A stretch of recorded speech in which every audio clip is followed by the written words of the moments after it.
Hello, and welcome to the Writers and Illustrators of the Future podcast. This is John Goodwin, your host. This podcast is dedicated to the aspiring writer or artist and will provide inspiration and tips from top professionals in the field, along with past and present winners and a few surprise guests. Today's guest is Illustrators of the Future winner, Aliya Chen. Welcome, Aliya. Thank you so much. It's very, very nice to meet you. I've worked with you so much leading up to this point that finally being able to meet you in the flesh is great. Yes, same here. So first of all, congratulations on being a winner. Thank you again.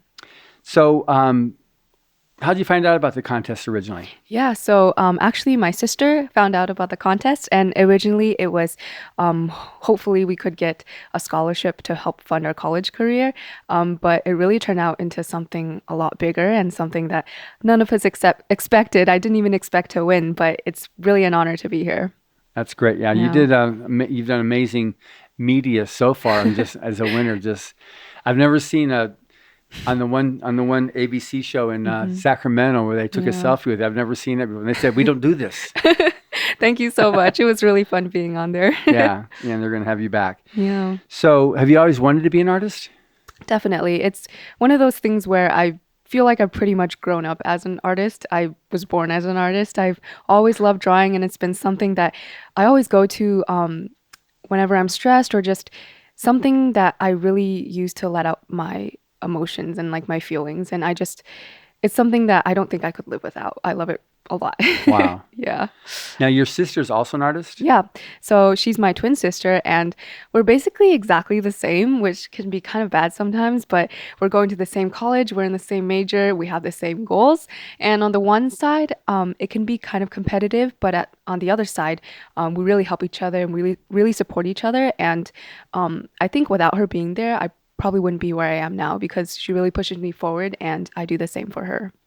So now on this contest, so she told you about, but you opted to have you enter first, and then she'll enter next year.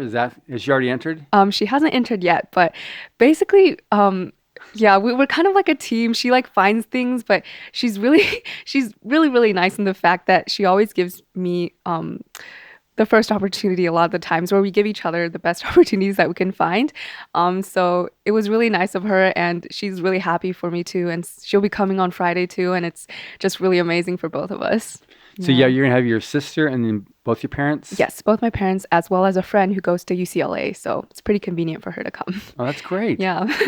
That's very good. Yes. So, so you won with 3 pieces of art. Can you describe that art? Yeah. So, the first one is called An End Slow in Coming, and this one was kind of, I was developing a very, very vague sort of story that I was hoping to be able to develop further, but I haven't had too much time to do that. But it's basically, the character in it is a sort of general who's been through a lot of wars, and this is kind of like him taking a rest by the sea, and like that kind of mood, or that kind of idea that there's a story behind the artwork I really wanted to put into that piece.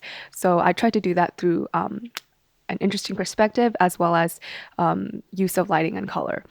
And then my other 2 pieces, one is called Hidden Cities and the other is called Hunters. And both of them, I think my art, usually I'm very comfortable with drawing more, I guess, still compositions, more peaceful compositions, and I really wanted to explore a dynamic composition. And I've always been very inspired by the fantasy genre and fantasy stories. Yeah. And so both of those, I wanted to do something maybe like an attack, which is in Hidden City, as well as for Hunters, it was kind of something inspired by like the Assassin's Creed type of fighting and like warrior type of thing. So those were both really fun, out of my comfort zone, but something I want to draw more of.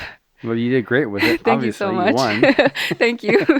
So now tell me about the piece that you actually illustrated for Volume 35. Yeah.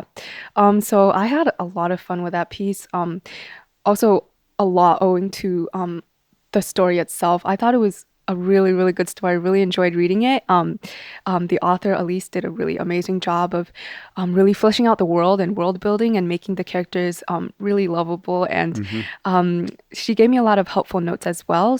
She said it's basically a cross between like Middle East and Wild West. And she also said like the architecture was inspired by like Indian temples and the like. So I used a lot of those references in my work. And again, I really like to use light and color to convey mood. So for this piece, I originally I was trying to pick a scene in the book to illustrate, but I think I ended up deciding against that because I really wanted the illustration to be a point of intrigue where the viewer really wants to learn more about the story, but I give nothing away so that when they read the story, they had a tiny hint from the illustration, but it's completely new, and they really get to enjoy the story completely by itself. And so yeah, I had a lot of fun playing with a warm color scheme, which is kind of contradictory to the actual story, and placing the characters very center in the frame, and alone, even though it's supposed to be like a bustling city, just to kind of increase that dramatic, intense effect, and the fact that it really emphasizes the two characters themselves. Good. Yeah. Now I noticed one thing. I was following like Echo's art direction and the birds you have flying up there, and she made the S thing. Tell me about that. Yeah. So originally, I didn't understand what she meant. I thought she meant just like, I think, having the birds more spread out or whatever, but. Yeah, in the beginning, I had that in because, she mentioned as well, it's a really great way to lead the eye down to the characters. And so I also, without the birds, I had a draft of it. I think it was too static. There wasn't a lot of motion. And so when I added the birds in, also like when birds were on a darker background, it'd be light. When it's on a lighter background, the birds were darker. So it was more contrast as well, I think, as providing like a sense of depth and a sense of atmosphere. I also had some birds in the front that were blurred.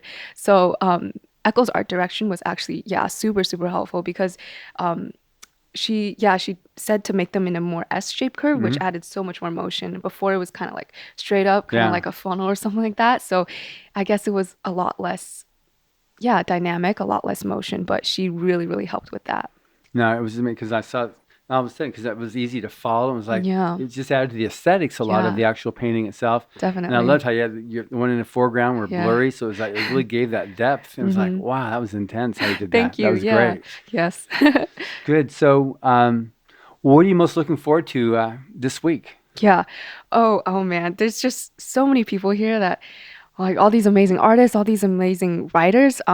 Definitely my favorite all-time book series is Stormlight Archive by Brandon Sanderson. So I can't believe he's here. And I've also loved Ender's Game by Orson Scott Card. So all these people here, I just can't believe it. And like even being in LA, I visited a couple of times because I'm from SAC, but I've never been in like the Hollywood part and this part, and just it's so bustling and it's like really amazing to be here. The atmosphere is amazing and I'm just excited to meet all these people and learn so much. I can't wait. That's awesome. Yeah. So now on your future, what do you see as the future for you right now as an artist? Yeah, I definitely want to become a visual development artist for the film industry, preferably the animation industry. I really love telling stories with my work, and I really want to be part of the design process for an actual film, which I think the amazing thing about films is that they combine so many aspects. It's not just visuals and art. It's writing, it's music, it's story, and it can send such a powerful message to such a large audience. And so I'm really passionate about that, and I really hope to be able to enter that industry after I graduate. That's awesome. I wish you all the best, Aliya. And Thank I you look so forward much. to seeing your art Thank you. Talking for the rest of this week. Yes, thank you so much. You're very welcome. Thank you for listening. Stay tuned for our next installment of the Writers of the Future podcast. Subscribe to the Writers of the Future podcast wherever you get your podcasts. Writers and Illustrators of the Future are contests created by L. Ron Hubbard to provide a means for the aspiring writer and artist to be seen and acknowledged. It is free to enter and open to new and amateur short story writers and artists of science fiction or fantasy.